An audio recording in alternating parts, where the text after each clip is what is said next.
Syrian Arab Army destroys terrorist hideout, foils infiltration attempts into Aleppo city and restores security to areas in Deir ez-Zor.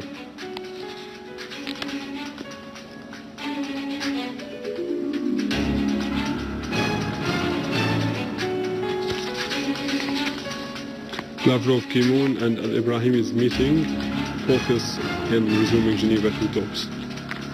The Israeli embassy in Damascus organizes photo exhibition marking the anniversary of Hugo Chavez passing away.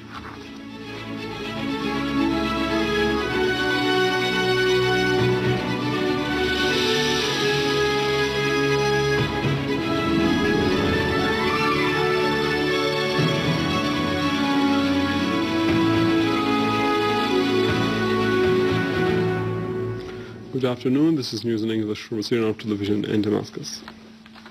We start with our local news in Syria, where the Ministry of Health launched the fourth national polio vaccination campaign, which is in its second day and is going to last until next Thursday and targeting children under 5 years old. Health Minister Saad al-Naif asserted that the fourth national polio vaccination campaign is targeting all governorates and every child in the next coming days of the campaign. Director of the vaccination program, Dr. Nidal Abu Rashid, said that the campaign was launched in all provinces through 1,200 centers and tens of medical points and mobile crews, pointing out that 7,080 doctors and 1,884 volunteers are taking part in this campaign. Abu Rashid added that the current campaign is distinguished by more participation of volunteers and civil society, which would help the campaign reach more areas than before, consequently covering a larger percentage of children.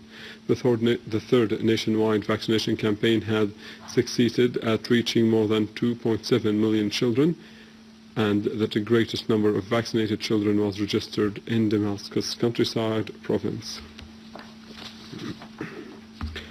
Head of the National Security and Foreign Affairs Committee in the Iranian Shura Council, Alauddin Projordi, said that a joint Iranian, Syrian, Iraqi and Lebanese parliamentary meeting will be held on the 10th of March in Tehran. In a statement after returning from a tour in Syria and Lebanon, Projordi said that the joint meeting was discussed with the speakers of the Syrian People's Assembly, Mohammad Jihad al-Hamid, during his visit to Damascus. Projordi pointed out that he also discussed with the officials in Syria and Lebanon ways of fighting the Takfiri groups in the region. Syrian community in Russia affirms commitment to the national firm principles in defense of the people and the homeland and protecting Syria's sovereignty and territorial integrity. During their meeting with Syria's ambassador to Russia, Dr. Riyad Haddad, members of the Syrian community expressed pride in the Syrian army for its victories over terrorism across the country, praising their national army's resolve to eradicate the foreign-backed terrorism that has wreaked havoc in the homeland. He indicated that the foreign sponsors of the coalition tried to force Syria into an awkward position during Geneva talks by suggesting a discussion of Geneva communique, and they placed their bets that Syria will decline. On the humanitarian situation in Syria, Haddad said that Syria has agreed to comply with the United Nations Security Council Resolution number 2139 and to abide by the fundamental principles of international law. Back in the local news, citizens in Karam al-Shami and the adjacent neighborhoods in Homs city today took to the streets in support of the firm national principles and the Syrian Arab Army in confronting armed terrorist groups. In Homs countryside, citizens in Hessia town and the adjacent villages also staged a mass march in support of the firm national principles and the Syrian Arab Army in confronting the armed terrorist groups. While in Quneitra city, thousands of citizens flocked into streets of al-Ba'ath city in support of the national principles and the Syrian army in repelling the Takfiri groups. In field developments and in Damascus countryside, Syrian Arab Army units killed a number of terrorists, some of them from the so-called Jabhat al-Islamiyya, the Islamic Front, injured several others and destroyed their machine gun-equipped vehicles. In a series of operations against their hideouts in the gatherings in Yabrud, Dariya, Az-Zabadani mountains, Duma, Arbin, Harasta, Jobar, and Al-Mleha, Syrian Arab Army units also destroyed 2 vehicles equipped with heavy machine guns and killed a number of terrorists in Rima Farms, northeast of Yabrud. Meanwhile, in Nabek Farms, a warehouse was found where a large amount of weapons, machine guns, and mortar shells were hidden. Syrian Arab Army units have repelled an attempt by an armed terrorist group that have tried to infiltrate from al-Mashhar al-Janubi neighborhood in Talbisi in Homs's countryside to attack a military checkpoint, inflicting heavy losses among the attackers and destroying their weapons. Another army unit eliminated an armed terrorist group in Al-Hassan town in Talkalakh countryside. Going to Iraq, where Iraqi police have said that it killed and detained 70% of the leaders of the so-called Islamic State in Iraq and the Sham, ISIS, adding that it managed to penetrate the terrorist network run by violent cells in Dalla province. Commander of the police in Dalla said that the security apparatus have dealt preemptive blows to the terrorist organization in the surrounding area of the 5 sporadic regions inside the province that contain secret hideouts, which yielded positive results in consolidating the capabilities of the security forces and settling the battle with the terrorist organization. Throughout the last 2 weeks, he further added that 70% of the leaders of the ISIS have either been killed or arrested, whereas others fled the province after disclosing their true identities. In Nainawa province, police forces have foiled attempts of the Islamic State in Iraq and Sham to control areas south of Mosul city. In Misan, east of Iraq, Iraqi police carried out campaigns of storming and inspection, detaining 11 persons accused with different criminal charges.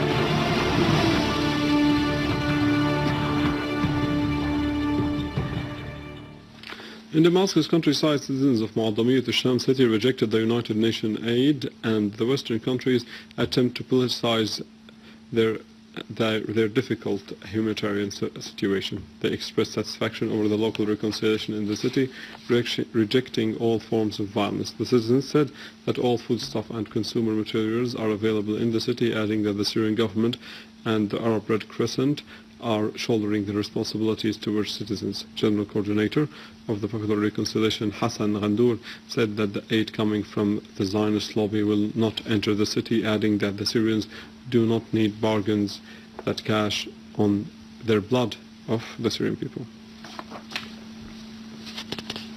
Russian Foreign Ministry said today that talks between Russian Foreign Minister Sergei Lavrov, United Nations Secretary General Ban Ki-moon, and the United Nations envoy to Syria, al-Brahimi, will be held later today in Geneva and will concentrate on the developments of the crisis in Syria. Media and Press Department at the Russian Foreign Ministry said talks of the Patriots meeting in Geneva today are expected to focus on efforts exerted for preceding negotiations of Geneva II conference. The second round of talks of Geneva II between the delegations of the Syrian Arab Republic and the coalition ended on the 15th of the last month without scheduling a date for preceding talks. U.S. Secretary of the Homeland Security Department Jeh Johnson asserts that Syria has become the largest training camp for jihadists across the world, while his country continues to support the terrorists in Syria.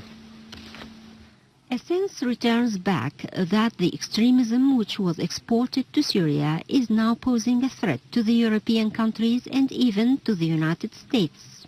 U.S. Secretary of Homeland Security Department Jeh Johnson, in his testimony before the Homeland Security Committee in the United States Congress, asserted that there are increasing numbers of whom he described as foreign jihadists in Syria, which has become, from his own point of view, the largest training camp for jihadists in the world, exceeding Pakistan and Afghanistan. Johnson pointed out that the state of chaos and instability in Syria comes on top of the priorities for the functions of his department, which is protecting the U.S. security and preventing attacks.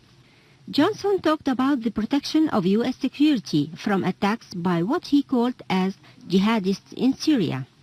However, we recall the statements of the former U.S. Secretary of State Hillary Clinton, who acknowledged that the United States was the one who created those jihadists.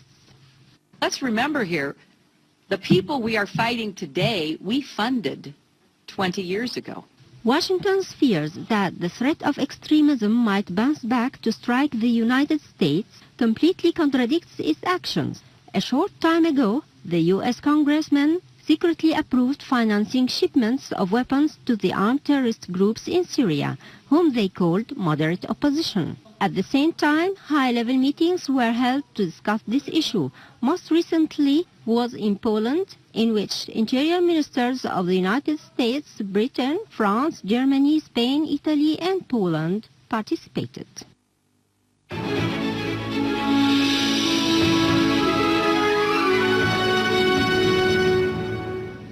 The Venezuelan embassy in Damascus organized a photo exhibition at the Opera House documenting the 3 visits of the late Venezuelan leader Hugo Chavez to Syria, marking the anniversary of his passing.